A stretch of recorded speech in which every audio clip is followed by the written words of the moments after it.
Minha mãe só me colocou no mundo para que eu pudesse curar a leucemia da minha irmã. Me fez passar por vários procedimentos e extrações de medula óssea com uma agulha enorme, e nenhum abraço veio depois disso tudo. Quando eu pedi para parar, ela respondeu: "Você foi criada para salvar sua irmã. Esse é o seu propósito." E a minha irmã me chamava de farmácia ambulante. Eu ficava em silêncio. Isso foi há anos. Hoje, minha irmã é só uma lembrança, e meus pais colheram tudo o que plantaram. Eu nasci para ser explorada. Meus pais tiveram a Holly primeiro. Ela foi diagnosticada com leucemia quando tinha 4 anos. Tentaram de tudo: quimioterapia, radioterapia, tratamentos experimentais. Nada funcionava por muito tempo. O câncer sempre voltava, cada vez mais agressivo. Quando isso aconteceu pela milésima vez, meus pais decidiram ter um irmão salvador. Ou seja, teriam outro filho, eu, com compatibilidade genética perfeita para doar medula, sangue e o que mais a Holly precisasse. Descobri que só existia para ser doadora de órgãos da minha irmã quando tinha 7 anos. Antes disso, achava que todas as crianças passavam metade da vida em hospitais sendo espetadas por agulhas. Eu não conhecia outra realidade.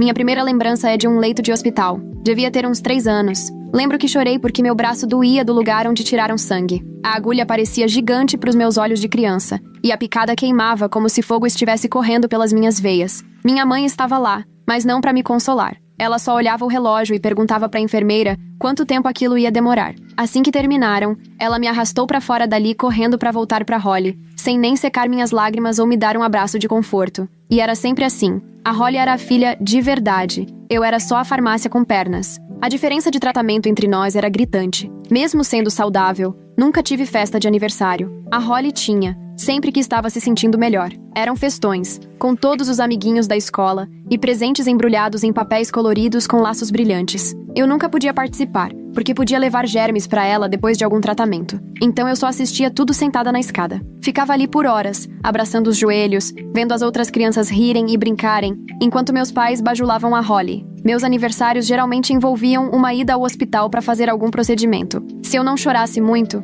talvez ganhasse um bolinho depois. Uma vez, quando fiz 8 anos, uma enfermeira me deu um cupcake escondido, com uma velhinha. Ela deixou eu fazer um pedido antes dos meus pais voltarem. Pedi para que alguém me amasse de verdade, por quem eu era. Naquela época, eu ainda me esforçava muito na escola, achando que talvez, se tirasse boas notas, meus pais notariam algo além do meu tipo sanguíneo compatível. Levei para casa um prêmio por um projeto de ciências na 2ª série. Passei semanas montando um modelo detalhado do sistema solar, com planetas pintados à mão e órbitas cuidadosamente medidas. Minha mãe olhou por cima e disse: "Que bonitinho." E logo perguntou se eu tinha tomado meus suplementos de ferro, porque iam precisar tirar mais sangue no fim de semana. O certificado acabou amassado no fundo da minha mochila. Depois de um tempo, parei de tentar. A Holly também não era legal comigo. Quando estava se sentindo bem, o que não era frequente, fazia questão de me lembrar por que eu existia. Me chamava de farmácia ambulante, ou de peça de reposição. Uma vez eu tinha uns 6 anos, vi ela fuçando minhas gavetas. Quando perguntei o que estava fazendo, ela disse que estava olhando o que era dela.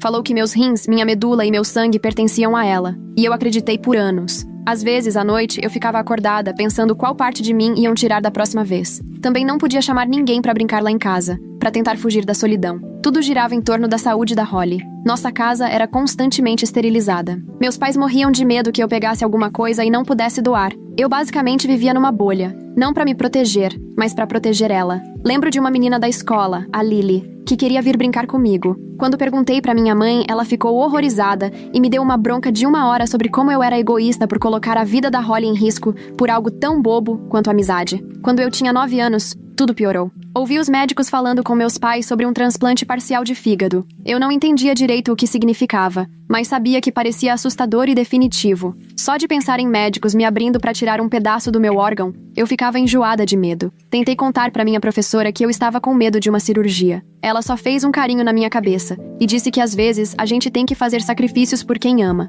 Foi aí que eu entendi. Ninguém ia me ajudar. Eu estava completamente sozinha nisso. Meus pais nunca explicavam o que iam fazer comigo antes. Eles só me acordavam dizendo: "Hoje a gente vai pro hospital." Eu descobria o que iam fazer quando já estava lá, vestida com o avental hospitalar. Às vezes os médicos tentavam explicar, mas meus pais interrompiam e diziam que eu já tinha consentido. Acho que os médicos não gostavam daquilo, mas também nunca impediram. Lembro de uma vez, quando eu tinha 10 anos, que tive que fazer uma extração de medula óssea. Se você nunca passou por isso, considere-se sortudo. Eles enfiam uma agulha enorme no osso do quadril. Dói demais, mesmo com anestesia local. Eu chorava, implorava para pararem. Era uma dor que eu nunca tinha sentido, como se estivessem perfurando meu próprio núcleo. Minha mãe só dizia para eu ser corajosa, por causa da Holly. Não por mim, por ela. Quando acabou, foram direto pro quarto da Holly. Me deixaram sozinha com uma enfermeira que parecia com pena, mas não disse nada. Fiquei ali chorando, pensando se alguém sentiria minha falta se eu simplesmente sumisse. A única pessoa que me tratava como um ser humano era a tia Sarah. Ela é a irmã da minha mãe,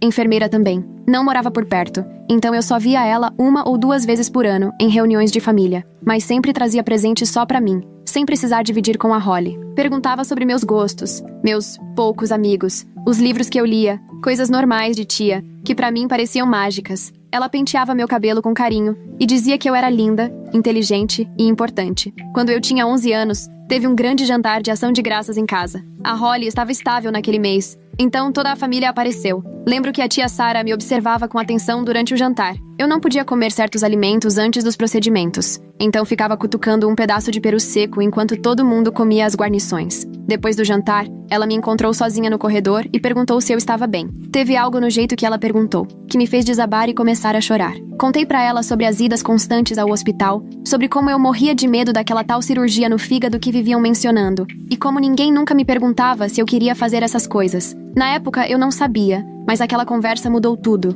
Depois disso, a tia Sarah começou a me visitar com mais frequência. Ela trazia presentinhos, e quando meus pais deixavam, o que era raro, já que diziam que açúcar fazia mal pro meu organismo, me levava para tomar um sorvete. Nessas visitas, ela fazia perguntas leves sobre os procedimentos médicos. Eu nem percebia, mas ela estava juntando informações. Um dia, quando eu tinha 12 anos, ouvi meus pais discutindo com a tia Sarah na cozinha. Ela usava palavras como antiético e exploração. Meu pai gritou que ela não tinha o direito de julgar, já que nunca teve uma filha doente. Minha mãe chorava, dizendo que só estavam fazendo o necessário para salvar a Holly. E então tia Sarah disse: "Mas a que custo? A Mia é uma criança. Uma criança, não um estoque de peças." Eu fiquei colada na parede do corredor, com o coração disparado, ao mesmo tempo apavorada e estranhamente esperançosa de que, enfim, alguém estivesse lutando por mim. Depois dessa briga, minha tia não pôde mais visitar a gente. Meus pais disseram que ela estava causando problemas e precisava cuidar da própria vida. Me senti mais sozinha do que nunca. A única pessoa que me via como Mia, e não como a doadora da Holly, tinha ido embora. Comecei a escrever num diário escondido debaixo do colchão. Eram cartas para a tia Sarah, que eu nunca teria coragem de mandar. Alguns meses depois, alguém bateu na nossa porta. Quando abri, era a tia Sarah, ao lado de uma mulher de terno que se apresentou como funcionária do conselho tutelar. Meus pais surtaram. Meu pai tentou impedir fisicamente a entrada delas, vermelho de raiva. Minha mãe me puxou para trás dela e gritou com a Sarah, dizendo que ela estava querendo matar a Holly. Foi um caos total. Lembro de ficar ali, paralisada de susto. Enquanto os adultos berravam uns com os outros, a mulher do conselho me levou para outro cômodo. Ela me fez várias perguntas sobre minha vida, sobre os procedimentos médicos, se eu sabia por que aquilo era feito, se algum dia tinham me perguntado se eu queria participar. Respondi tudo com sinceridade, porque ninguém nunca tinha me feito essas perguntas antes. Mostrei meus braços cheios de marcas de agulha. Contei sobre as extrações de medula, as coletas de sangue e sobre os planos de retirar parte do meu fígado. Aquilo foi o começo de uma enorme batalha judicial. Na época, eu não entendia quase nada. Teve audiência no tribunal em que precisei conversar com o juiz a portas fechadas. Especialistas em ética médica prestaram depoimento. Meus pais levaram os médicos da Holly, que disseram que ela morreria sem minhas doações. A tia Sarah levou psicólogos infantis, que falaram sobre os traumas que eu estava vivendo. A pior parte é que, durante tudo isso, eu ainda morava com meus pais. Eles quase não falavam comigo, só pra lembrar que se a Holly morresse, a culpa seria minha. Isso sempre me deixava com o coração apertado, ainda mais porque a Holly estava cada vez mais doente e passava a maior parte do tempo no hospital. Quando estava em casa, me olhava com raiva e me chamava de traidora. Comecei a me esconder no armário por horas, só pra fugir daquela tensão. Lembro de ficar lá dentro com uma lanterna, lendo livros que a tia Sarah tinha escondido pra mim. Histórias de fantasia sobre crianças que descobriam ter poderes mágicos ou identidades secretas. Eu queria desesperadamente que alguém me dissesse que eu era, sei lá, uma princesa de outro mundo, trocada ao nascer. Qualquer coisa seria melhor do que ser apenas um estoque de peças para outra pessoa. O processo se arrastou por meses. Meus pais lutavam com todas as forças. Eles realmente acreditavam que estavam certos, que sacrificar um filho para salvar outro era a única escolha moral. Ouvi meu pai dizer pro juiz: "Criamos a Mia para salvar a Holly. Esse é o propósito dela." Como se eu fosse um remédio que eles inventaram, e não uma pessoa. Nessa época, comecei a ter pesadelos. Sonhava que estava numa mesa de cirurgia e que os médicos tiravam pedaços de mim, um por um, enquanto meus pais assistiam aprovando tudo com a cabeça. Acordava gritando, e ninguém vinha ver se eu estava bem. Ficava ali no escuro, coração disparado, pijama encharcado de suor, tentando me convencer de que ainda estava inteira. A escola virou meu único refúgio. Me joguei nos estudos, ficava até tarde na biblioteca só para não ter que ir para casa. Minhas notas eram impecáveis, não que meus pais se importassem. Uma professora, a senhora Winters, começou a me dar mais atenção. Ela me emprestava livros extras e deixava eu almoçar na sala dela. Acho que ela sabia que tinha algo errado, mas não sabia como ajudar. Com o processo ainda em andamento, os especialistas começaram a falar sobre algo chamado abuso médico infantil. Eu não entendia bem, mas basicamente diziam que me submeter a procedimentos dolorosos repetidamente, sem necessidade médica real para mim, era sim uma forma de abuso, mesmo que ajudasse a Holly. Discutiam meus direitos sobre o próprio corpo e a importância do consentimento. O advogado dos meus pais argumentava que pais tomam decisões médicas pelos filhos o tempo todo e que isso não era diferente. Mas o juiz fez uma pergunta que nunca saiu da minha cabeça. Se a Holly precisasse de um coração, vocês tirariam o da Mia? Meu pai demorou demais para responder. Claro que não. Todo mundo no tribunal percebeu que ele estava mentindo. Mais ou menos 6 meses depois do início da batalha judicial, fiz 13 anos. Ninguém da minha família lembrou. A senhora Winters me deu um cupcake na escola. A tia Sarah mandou um cartão, mas meus pais interceptaram. Encontrei depois, rasgado no lixo. No dia seguinte, o juiz deu a sentença final. Fui retirada da guarda dos meus pais imediatamente e colocada sob custódia temporária da tia Sarah. Lembro de um oficial da justiça me ajudando a arrumar uma malinha, enquanto minha mãe gritava que eu estava matando a irmã. Meu pai só ficou sentado na mesa da cozinha, olhando pro nada, como se não conseguisse entender o que estava acontecendo. Quando saí daquela casa, com o braço da tia Sarah em volta de mim, eu sentia medo, mas também alívio. Pela primeira vez na vida, eu não era só um recurso médico, eu era a Mia. A tia Sarah morava num apartamento pequeno, a umas 2 horas da casa dos meus pais. Tinha só um quarto. Ela montou um futon na sala para ela e me deu o quarto. Fiquei chocada. Ninguém nunca tinha colocado meu bem-estar em primeiro lugar. Na primeira noite, não consegui dormir. Fiquei esperando alguém me acordar para ir ao hospital ou para tirar sangue. Quando amanheceu e percebi que ninguém tinha me tocado, chorei de alívio. A tia Sarah me encontrou soluçando e apenas me abraçou, sem perguntas. Só ficou ali comigo. Aquela primeira semana foi estranha. Ela me perguntou que comidas eu gostava, que roupas eu queria usar, o que eu queria fazer durante o dia. Ter escolhas foi algo tão novo que até dava um nó na cabeça. Eu nunca tinha tido esse tipo de liberdade. Eu continuava pedindo permissão para coisas básicas, tipo ir ao banheiro ou pegar um copo d'água. Cada vez que fazia isso, a tia Sarah me lembrava com carinho que eu não precisava pedir para cuidar das minhas próprias necessidades. Já fazia cerca de 2 semanas que eu estava morando com ela quando recebemos a notícia de que a condição da Holly estava piorando rápido.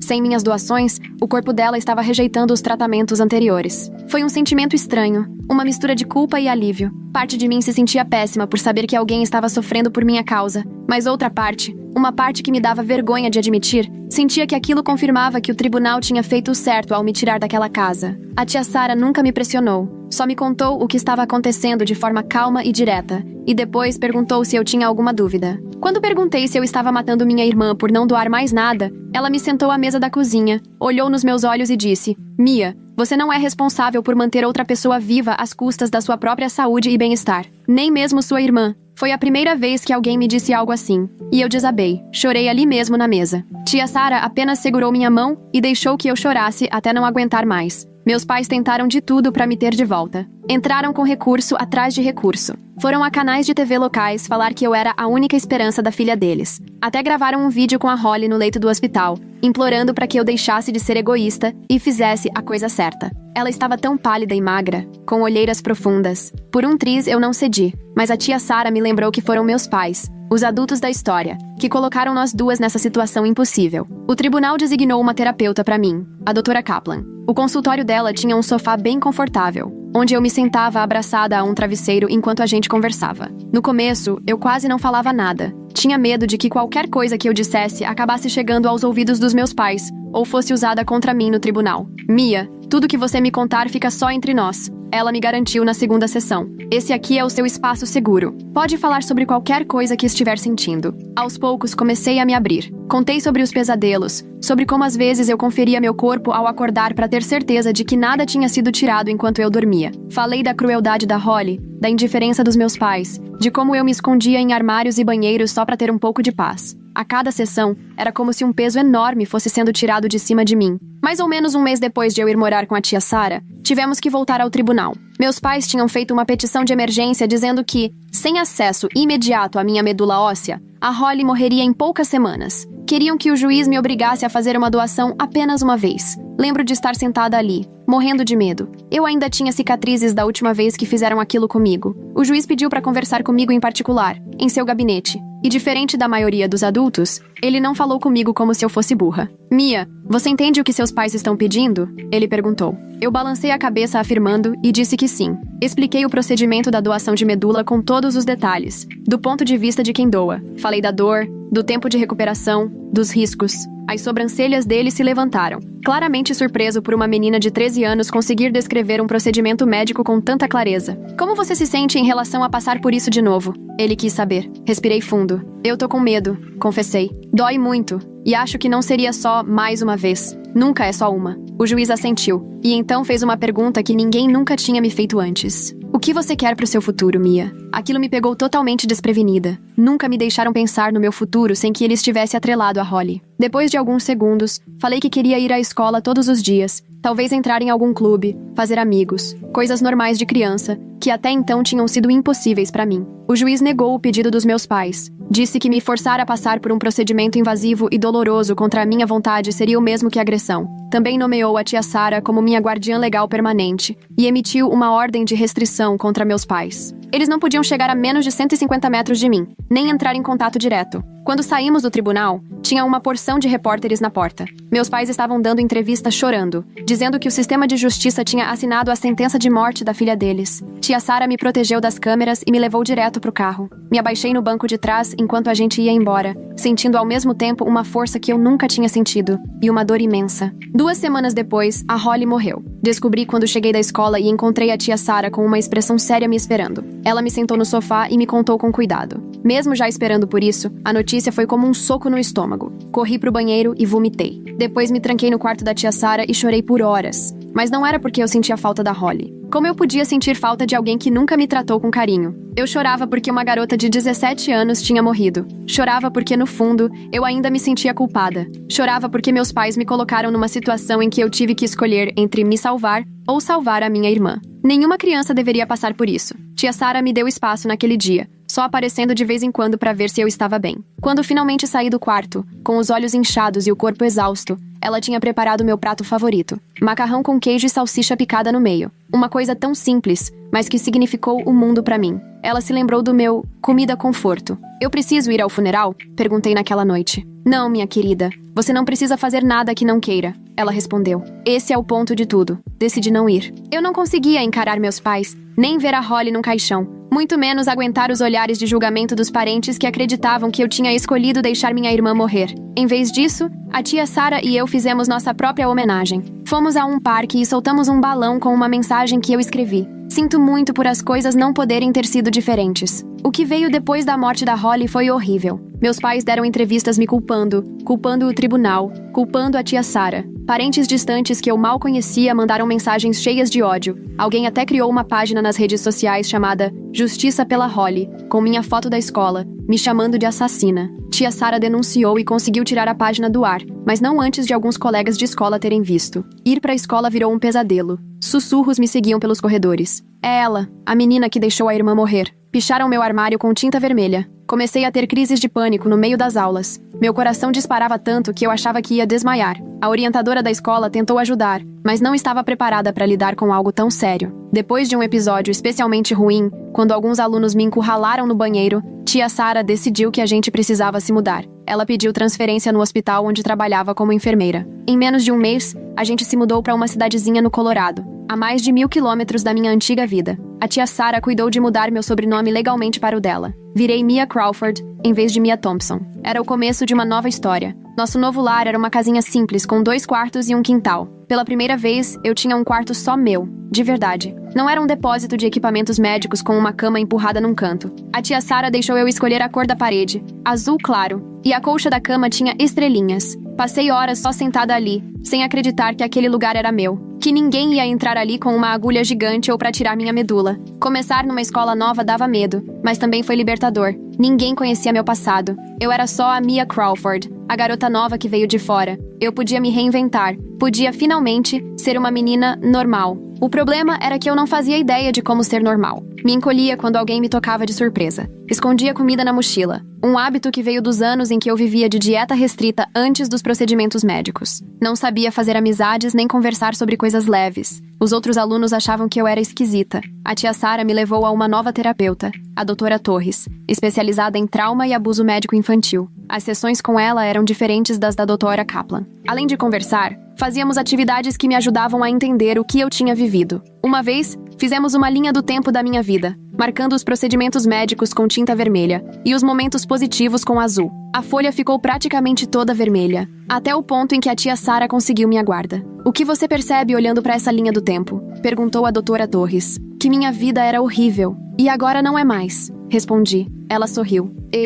Eu vejo uma jovem extremamente forte, que sobreviveu a uma infância muito difícil e agora está construindo uma nova vida. Mas eu não me sentia forte. Me sentia em pedaços. Tinha pesadelos quase toda noite. Confiava apenas na tia Sara. Me assustava com qualquer barulho alto. Vivia com aquela sensação constante de que algo ruim estava prestes a acontecer, como se essa nova vida fosse provisória, e logo alguém aparecesse para me levar de volta, para ser explorada de novo. Depois que contei tudo isso, a doutora Torres começou a me ensinar estratégias para lidar com a ansiedade. Exercícios de respiração, técnicas para manter os pés no presente, frases positivas para repetir mentalmente. Às vezes funcionavam. Outras vezes, nada acalmava aquele aperto no peito que parecia ter virado parte de mim. Uns 6 meses depois da mudança, tive um grande avanço na terapia. A doutora Torres me pediu para escrever cartas para todas as pessoas envolvidas nos meus traumas. Eu não precisava enviar, era só para colocar os sentimentos no papel. A carta que escrevi para minha versão mais jovem abriu uma ferida que eu nem sabia que ainda existia. Escrevi: "Querida minha pequena, sinto muito por ninguém ter te protegido. Sinto muito por você ter sido obrigada a ser corajosa quando só queria ser criança. Sinto muito por terem te tratado como um monte de peças sobressalentes, e não como uma pessoa inteira. Você merecia muito mais. Merecia ser amada pelo que você é, não pelo que podia oferecer. Eu prometo, nunca mais vou deixar ninguém te tratar daquele jeito." Chorei tanto escrevendo aquilo que a sessão precisou terminar mais cedo. A tia Sara me encontrou chorando ainda no banco de trás do carro. Não perguntou nada, só dirigiu de volta para casa e ficou do meu lado até eu adormecer no sofá. No dia seguinte, alguma coisa dentro de mim parecia ter mudado. Me sentia mais leve, como se finalmente tivesse reconhecido a dor daquela garotinha que ninguém cuidou. Comecei a andar com a cabeça mais erguida. Levantei a mão na aula. Sorri para uma menina chamada Zoe, que sentava ao meu lado na aula de inglês. A Zoe virou minha primeira amiga de verdade. Ela não ligava pro meu jeito estranho ou nervoso. Gostava de mim porque eu era inteligente e ajudava com os deveres. Começamos a almoçar juntas, depois a nos encontrar fora da escola. A família dela era barulhenta e bagunçada. Ela tinha 3 irmãos, 2 cachorros e pais que trabalhavam em turnos diferentes, mas me acolheram como se eu sempre tivesse feito parte daquilo. Quando a Zoe me convidou para uma noite do pijama, entrei em pânico. Eu nunca tinha dormido fora de casa, exceto em hospitais ou na casa dos meus pais. A ideia de passar a noite na casa de outra pessoa me assustava. E se eu tivesse um pesadelo? E se acordasse chorando? Quase desisti, mas a tia Sara me encorajou. "Se você quiser ir embora, é só me ligar. Sem perguntas, sem julgamentos. Mas acho que vai te fazer bem, Mia." E eu fui. A mãe da Zoe fez pizza caseira e deixou a gente escolher os recheios. O pai ensinou a jogar pôquer usando M&Ms como fichas. Os irmãos dela implicavam com a gente, mas de um jeito brincalhão. Nada como o jeito cruel que a Holly me tratava. Era barulhento, sim, e bagunçado, mas maravilhoso. Aquela noite, tive um pesadelo. Acordei ofegante, achando que estava de volta ao hospital, com agulhas nos braços. Mas, em vez de estar sozinha, a Zoe estava ali. Ela não fez drama. Só perguntou se eu queria um copo d'água e começou a me contar sobre uma série de livros que estava lendo, até eu me acalmar. Aos poucos fiz outros amigos também. Tinha o Marcos, da aula de ciências, que era viciado em robôs, e o Chase, que tocava violão e me ensinou alguns acordes. Devagar, eu estava construindo uma vida que não tinha nada a ver com ser doadora, vítima ou sobrevivente. Eu era só a Mia, uma adolescente normal, com amigos, dever de casa e um sorvete preferido numa sorveteria local. E a tia Sara me apoiava em tudo. Ia aos eventos da escola, ajudava nos projetos, comemorava minhas conquistas. Quando tirei um A numa prova difícil de matemática, ela colou o resultado na geladeira, algo que meus pais nunca fizeram. Tirava várias fotos minhas, criando o álbum de infância que eu nunca tive. Apresentava-me como filha, não sobrinha. E cada vez que fazia isso, eu me sentia mais segura no meu lugar no mundo. Quando fiz 14 anos, tia Sara organizou minha primeira festa de aniversário de verdade. Chamou meus novos amigos, encheu a casa de balões e enfeites, e assou um bolo do zero. Até contratou um fotógrafo. Eu fiquei meio sem graça com tanta atenção, mas também muito, muito feliz. Naquela noite, depois que todos foram embora, ela me entregou uma caixinha de veludo. Dentro havia um colar de prata com um pingente em forma de passarinho saindo de uma gaiola. "Pra te lembrar de que agora você é livre", disse ela, enquanto me ajudava a colocar. "Seu corpo é só seu, Mia. Sua vida também. Passei a usar aquele colar todos os dias. Na verdade, uso até hoje. Infelizmente, os processos judiciais não terminaram com a morte da Holly. Meus pais tentaram processar a tia Sarah por homicídio culposo. Tentaram conseguir direito de visita. Chegaram até a dizer que ela me manipulou e me colocou contra eles. Nada disso deu certo. Mas cada nova tentativa significava mais audiências, mais ansiedade, mais pesadelos. Cerca de 1 ano depois da nossa mudança para o Colorado, o assédio finalmente parou. Mais tarde, descobri que meus pais tinham se divorciado. Parece que sem a Holly para ser o centro de tudo, eles não conseguiam mais ficar juntos. Sem mim por perto para culpar, meus pais começaram a se virar um contra o outro. Minha mãe voltou para a cidade natal dela, em Michigan. Meu pai simplesmente sumiu. E a vida, enfim, começou a entrar nos trilhos. Entrei pro time de debates da escola e descobri que tinha talento para construir argumentos lógicos. Comecei a pensar em ser advogada um dia, talvez ajudando outras crianças que passaram pelo que eu passei.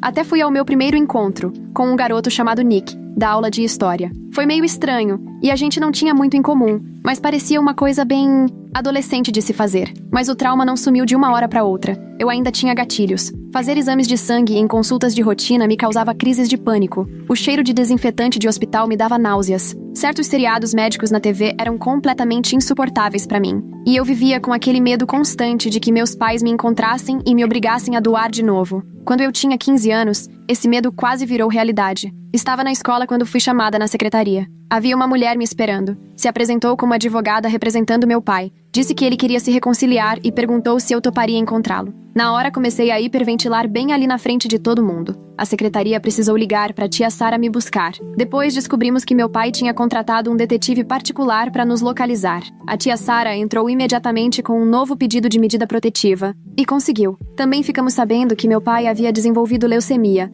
o mesmo tipo que a Holly teve. O componente genético que me tornava compatível com a Holly também fazia de mim uma possível doadora para ele. Ele não queria se reconciliar. Queria uma doadora. Esse episódio me fez regredir meses na terapia. Os pesadelos voltaram. Comecei a checar trancas de portas e janelas compulsivamente. Tinha certeza de que meu pai ia me sequestrar para tirar minha medula. A doutora Torres me ajudou a lidar com esse medo, mas ele nunca sumiu completamente. Para me ajudar a sentir mais segura, a tia Sarah se matriculou comigo numa aula de autodefesa. A instrutora, uma ex-militar chamada Sargento Rodrigues, tomou um carinho especial por mim. Ela não sabia toda a minha história, mas percebia que eu carregava um trauma sério. Ela me ensinou não só como me defender fisicamente, mas também como me posicionar no mundo, estar atenta ao meu entorno e confiar nos meus instintos. "Fica ereta, Mia", ela dizia. "Você tem espaço nesse mundo. Você tem todo o direito de estar aqui e de se proteger." Aos 16 anos eu estava muito melhor. Tinha um grupo sólido de amigos, boas notas e atividades que me davam prazer. Ainda havia a doutora Torres,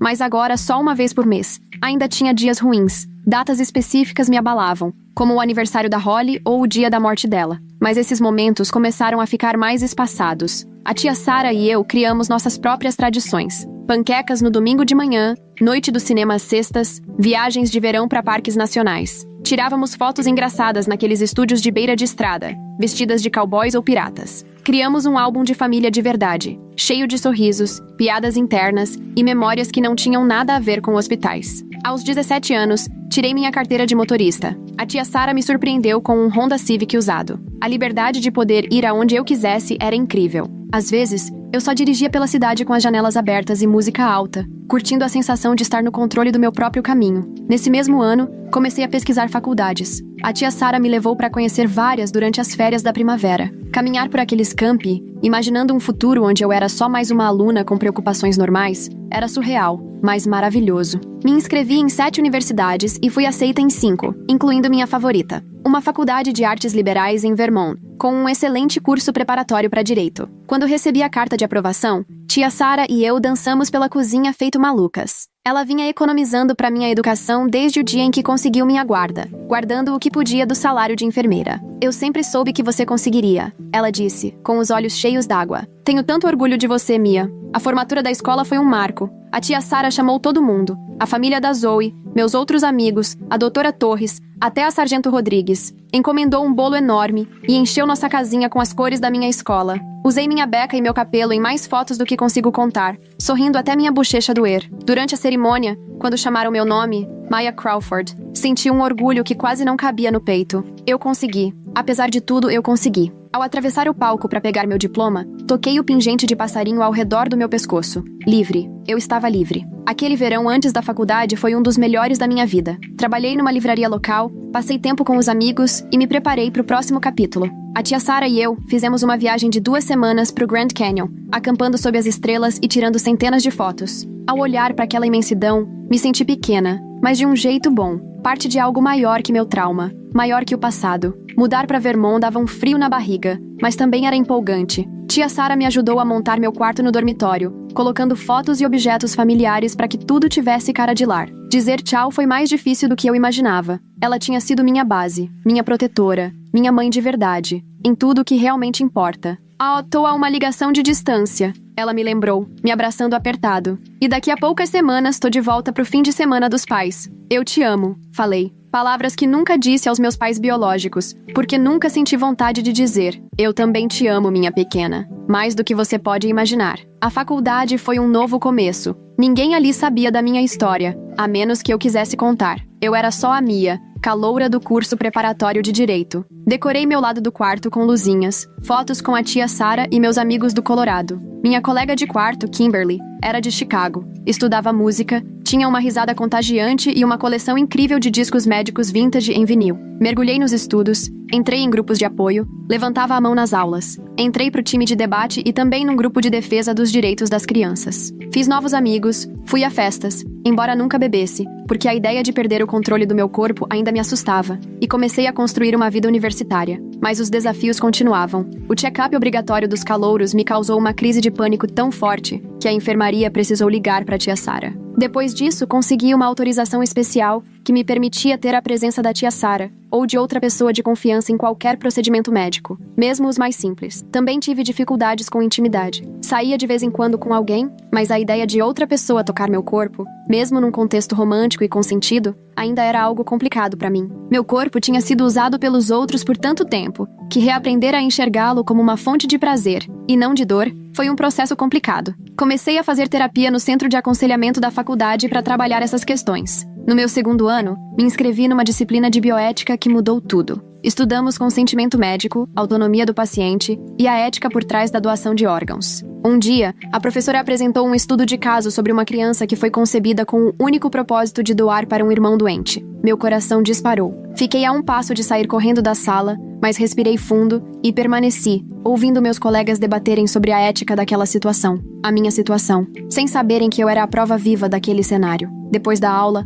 fui até o horário de atendimento da professora. A doutora Patterson era uma mulher atenciosa, de uns 50 e poucos anos, com cabelos grisalhos e olhos acolhedores. Com as mãos tremendo, contei para ela minha história. O verdadeiro motivo de eu ser tão interessada em ética médica e direitos infantis. Mia, ela disse quando terminei. Você já pensou em compartilhar sua experiência de forma mais ampla? A sua visão pode ser extremamente valiosa para a comunidade de ética médica. Nunca tinha pensado nisso. Meu impulso sempre foi esconder o passado, tentar fugir dele. Mas a doutora Patterson sugeriu que talvez eu pudesse transformar minha história em algo útil, algo que ajudasse a mudar o sistema, defender outras crianças que estivessem passando por algo parecido. Com o incentivo dela, escrevi um artigo sobre minha experiência como filha doadora. Troquei os nomes e detalhes identificáveis, mas a essência era minha. A doutora Patterson me ajudou a enviar o texto para uma revista especializada em ética médica, e para minha surpresa, eles publicaram. A repercussão foi enorme. Recebi e-mails de bioeticistas, profissionais de saúde e até de outras pessoas que também nasceram para ser doadoras e que viveram experiências parecidas.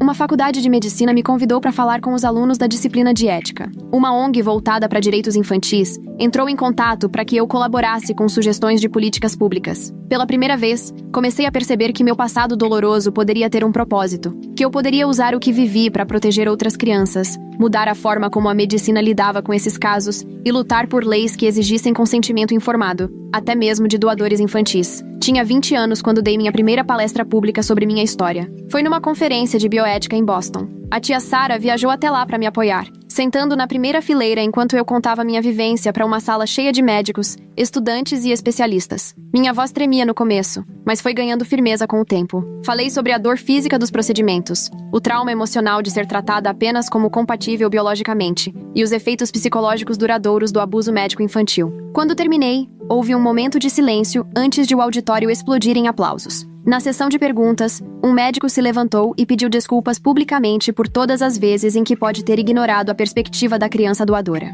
Outra profissional compartilhou que minha história mudaria completamente a forma como ela lidaria com casos semelhantes dali em diante. Essa conferência abriu portas para mais palestras, artigos e trabalhos de advocacy. Mudei meu curso para um duplo, pré-direito e bioética, com o objetivo de me tornar advogada especializada em ética médica e direitos infantis. Queria garantir que nenhuma criança passasse pelo que eu passei. A faculdade passou voando. Quando percebi, eu tinha 22 anos e me formava com honras. A tia Sarah gritou mais alto que todo mundo quando fui chamada ao palco. Ela esteve comigo em cada passo importante da jornada, celebrando cada conquista e me dando o amor incondicional que eu nunca recebi dos meus pais biológicos. Depois da formatura, tirei um ano sabático antes de entrar na faculdade de Direito e trabalhei numa ONG de defesa dos direitos das crianças. Viajei pelo país, palestrando em conferências e faculdades de medicina sobre os direitos de crianças doadoras. Ajudei a elaborar propostas de política hospitalar sobre o tema. Cheguei a testemunhar em uma audiência legislativa estadual, defendendo um projeto de lei que exigiria a presença de defensores independentes para crianças envolvidas em processos médicos ou judiciais.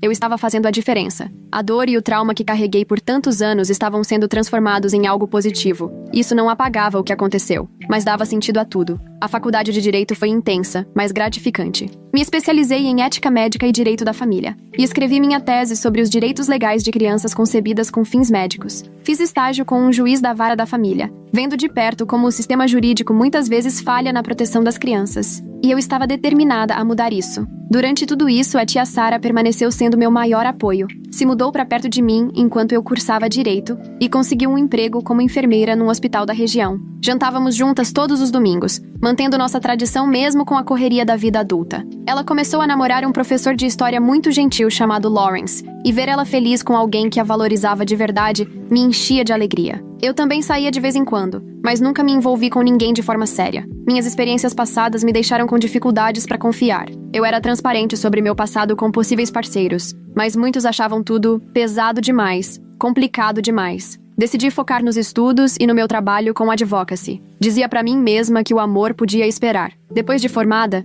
entrei para uma organização jurídica sem fins lucrativos que representa crianças em processos médicos e familiares. O trabalho era emocionalmente intenso, mas muito recompensador. Eu estava usando meu diploma e minha vivência pessoal para garantir que outras crianças tivessem a proteção e a defesa que eu nunca tive. E então, na semana passada, uma carta chegou. Era o primeiro contato do meu pai em 13 anos. Ver a caligrafia dele no envelope me fez voltar no tempo. Virei de novo aquela criança assustada e indefesa. Fiquei dias com a carta na bolsa. Não conseguia abrir, mas também não conseguia jogar fora. A tia Sarah se ofereceu para ler antes, para ver se tinha algo que pudesse me abalar. Mas eu sabia que precisava fazer isso sozinha. Precisava encarar o que quer que tivesse ali dentro. Fosse um pedido de desculpas, uma justificativa ou mais uma tentativa de me manipular. Então me sentei à mesa da cozinha, finalmente pronta para abrir aquela carta e encarar meu passado mais uma vez. Respirei fundo e rasguei o envelope. Minhas mãos tremiam, mas eu me lembrei. Eu não era mais aquela menininha indefesa. A caligrafia do meu pai estava mais trêmula do que eu lembrava.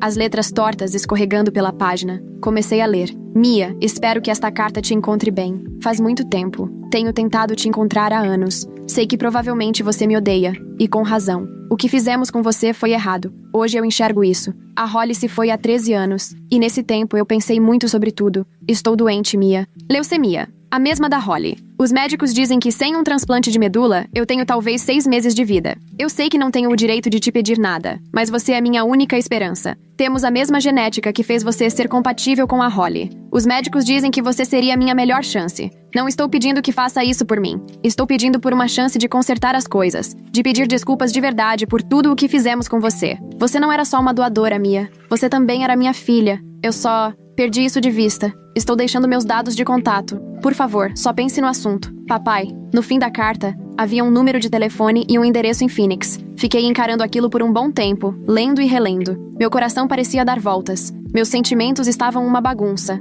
Raiva, pena, incredulidade e aquela estranha sensação de déjà-vu. Era como se eu tivesse voltado a ter 15 anos, descobrindo que ele estava me procurando como doadora. Ele quer minha medula óssea, contei. Ele está com leucemia. Do outro lado da linha, houve um silêncio. Depois, tia Sarah suspirou. Ah, Mia, você tá bem? Eu não sei, admiti. Parte de mim queria rasgar a carta e fingir que nunca tinha recebido. Mas outra parte se sentia culpada? Como se talvez eu devesse ajudar. Essa decisão é só sua, ela disse com cuidado. Mas lembra do que sempre dissemos. Seu corpo é seu. Você não deve partes dele pra ninguém, nem mesmo pro seu pai. Depois que desligamos, fiquei horas encarando aquela carta. Decidi dormir antes de tomar qualquer decisão. E pela manhã, eu já sabia o que precisava fazer. Precisava vê-lo. Não pra doar, mas pra olhar nos olhos dele como adulta. Pra mostrar que eu sobrevivi, que construí uma vida, apesar de tudo o que ele fez. Comprei uma passagem pra Phoenix pro fim de semana seguinte. Não liguei antes. Queria ver a reação dele, real e sem preparo, quando me visse ali. Quando cheguei ao endereço, levei 20 minutos pra criar coragem. Mas então fui até a porta e bati. Quando meu pai abriu, não parecia em nada com o homem que eu lembrava. O homem forte e intimidador da minha infância tinha desaparecido. No lugar, havia alguém frágil, abatido. As roupas largas, o rosto fino, a pele pálida. A única coisa que ainda reconhecia eram os olhos. Ele me encarou em choque. Mia, assenti com a cabeça. Você veio, ele sussurrou. Achei que não viria. Não estou aqui para doar, disse de imediato. Só precisava te ver. Ele assentiu lentamente. Justo. Quer entrar? O apartamento era pequeno, quase sem móveis. Havia uma cama hospitalar montada onde deveria ser a sala, com suportes de soro e frascos de remédio numa mesinha ao lado. O lugar cheirava a doença e desinfetante. Aquele mesmo cheiro que ainda me dá ansiedade até hoje. A enfermeira vem 2 vezes por dia, explicou. Ai, sai mais barato do que ficar no hospital. Sentei rígida no sofá. Você parece bem, ele comentou. Saudável. Estou, respondi. Sou advogada agora. Trabalho com defesa dos direitos da criança. Faz sentido.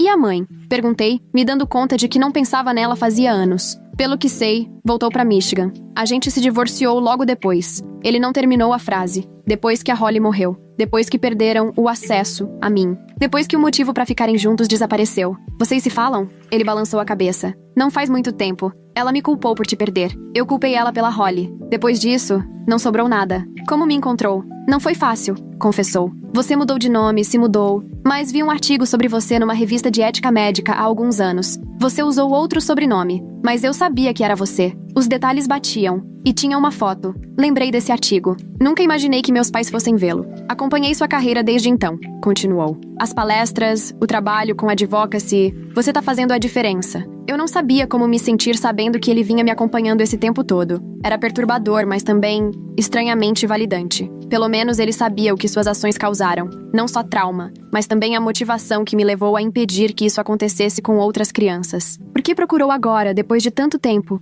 Ele apontou pro próprio corpo, frágil. Tô morrendo, Mia. A mesma coisa que levou a Holly, tá me levando. Isso não é karma, corrigi automaticamente. É genética. Ele quase sorriu. Você sempre foi a mais inteligente. Ele sabia. Eu não sabia que ele sabia. Conversamos por horas. Ou melhor, ele falou. E eu ouvi. Contou sobre os anos depois da morte da Holly e da minha saída. Como afundou na depressão e no alcoolismo. Perdeu o emprego, a casa, os amigos que restavam. Ficou sóbrio há mais de 5 anos e tentou reconstruir algo da vida. Foi diagnosticado há 6 meses. Não contei muito sobre minha vida. Não estava pronta para dividir essas partes comigo mesma com ele. Mas falei sobre a tia Sarah. Como ela me deu a infância que eu merecia. Como me apoiou na faculdade e no direito. Como ainda é a pessoa mais importante da minha vida. Ainda bem que você teve ela, disse ele. E parecia sincero. Nunca deveríamos tê-la tirado da nossa vida. Ela estava certa em tudo. A respiração dele ficou mais pesada depois disso, e ele se contorcia de dor de tempos em tempos. Eu já ia embora para deixá-lo descansar, mas havia uma pergunta que eu precisava fazer. Você já me amou?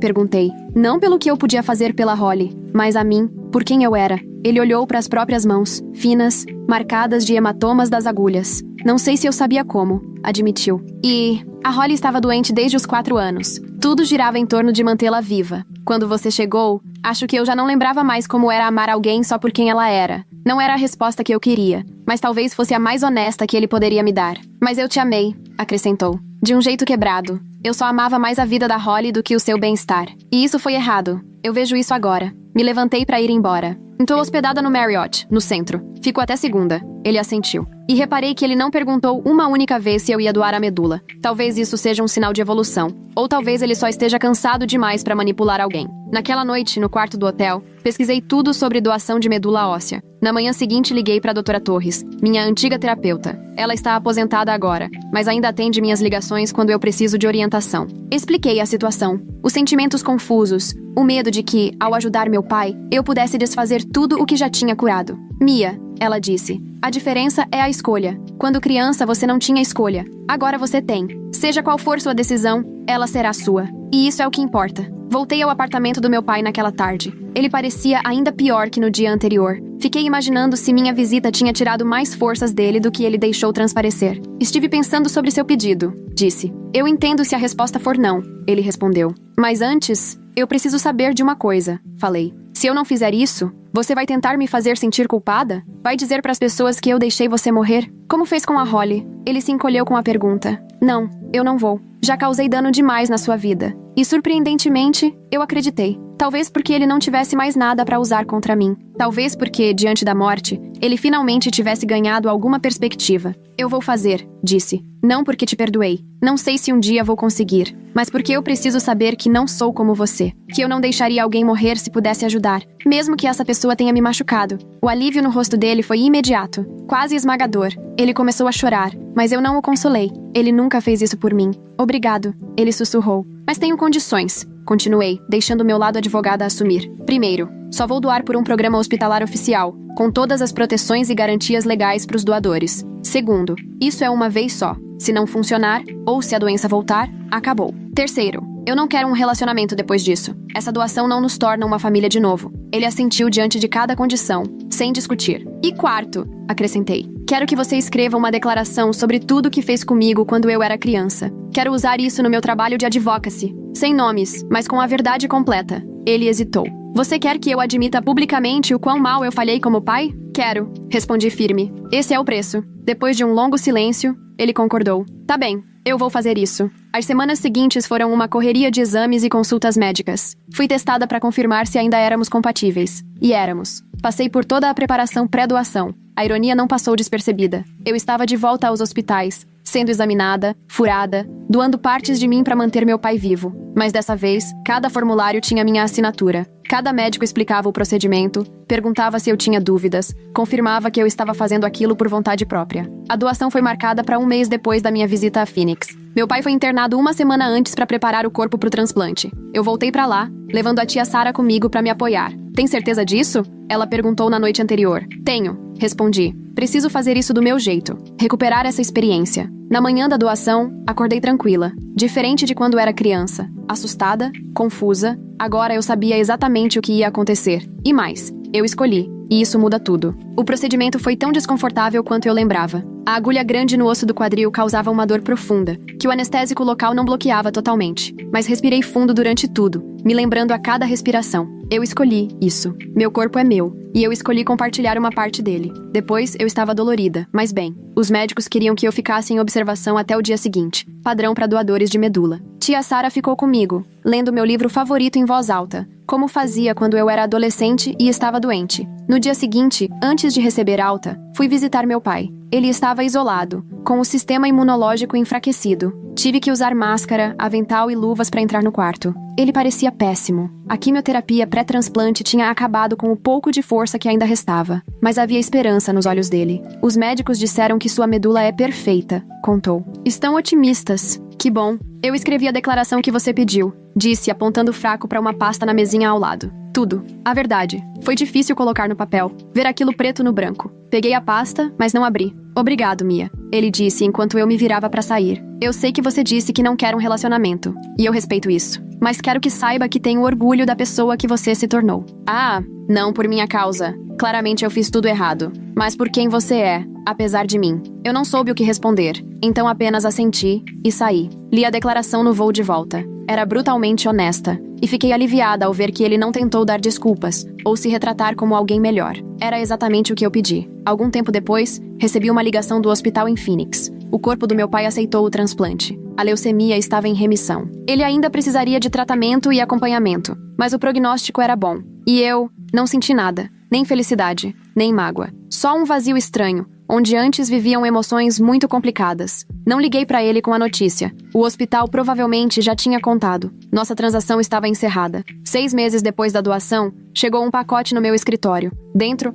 havia um documento legal. Meu pai tinha mudado o testamento, deixando tudo o que possuía para uma fundação que apoia os direitos médicos de crianças. O bilhete dizia simplesmente: "Não é muito, mas é alguma coisa. Obrigado pela minha vida." Dobrei o bilhete e guardei numa gaveta. Eu não precisava da gratidão dele, nem da herança. Fiz o que fiz por mim, não por ele. Continuei meu trabalho de advocacy, usando a declaração dele de forma anônima nas apresentações sobre os direitos de crianças doadoras. Era poderoso mostrar a perspectiva de um pai, admitindo erros éticos que na época pareciam justificáveis. Comecei a namorar alguém, o Dennis, um advogado que atuava em casos de direitos das pessoas com deficiência. Ele foi paciente com minhas dificuldades com contato físico. Aos poucos, aprendi a confiar nele com o meu corpo, a acreditar que intimidade pode ser sobre prazer mútuo, não sobre tomar algo só pra si. Nunca mais ouvi do meu pai, e era exatamente isso que eu queria. Tia Sarah, de vez em quando, me atualizava com informações que recebia do hospital. Ele ainda estava em remissão. Tinha se mudado para um apartamento melhor. Fazia trabalho voluntário com pacientes com câncer. Eu ouvia,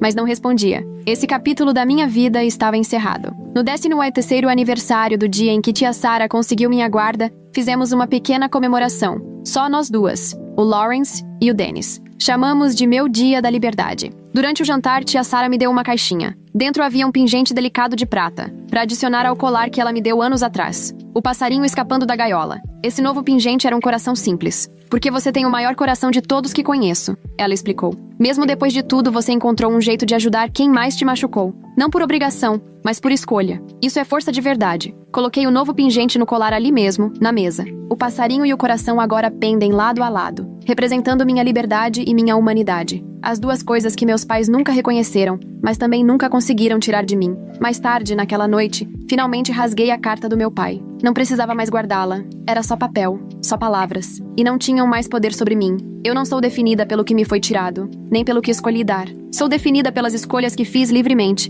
pelas pessoas que amei e que me amaram de volta, pelo trabalho que faço para proteger outros do que eu vivi. Meu corpo é meu, minha vida é minha. E isso sempre foi tudo o que eu quis.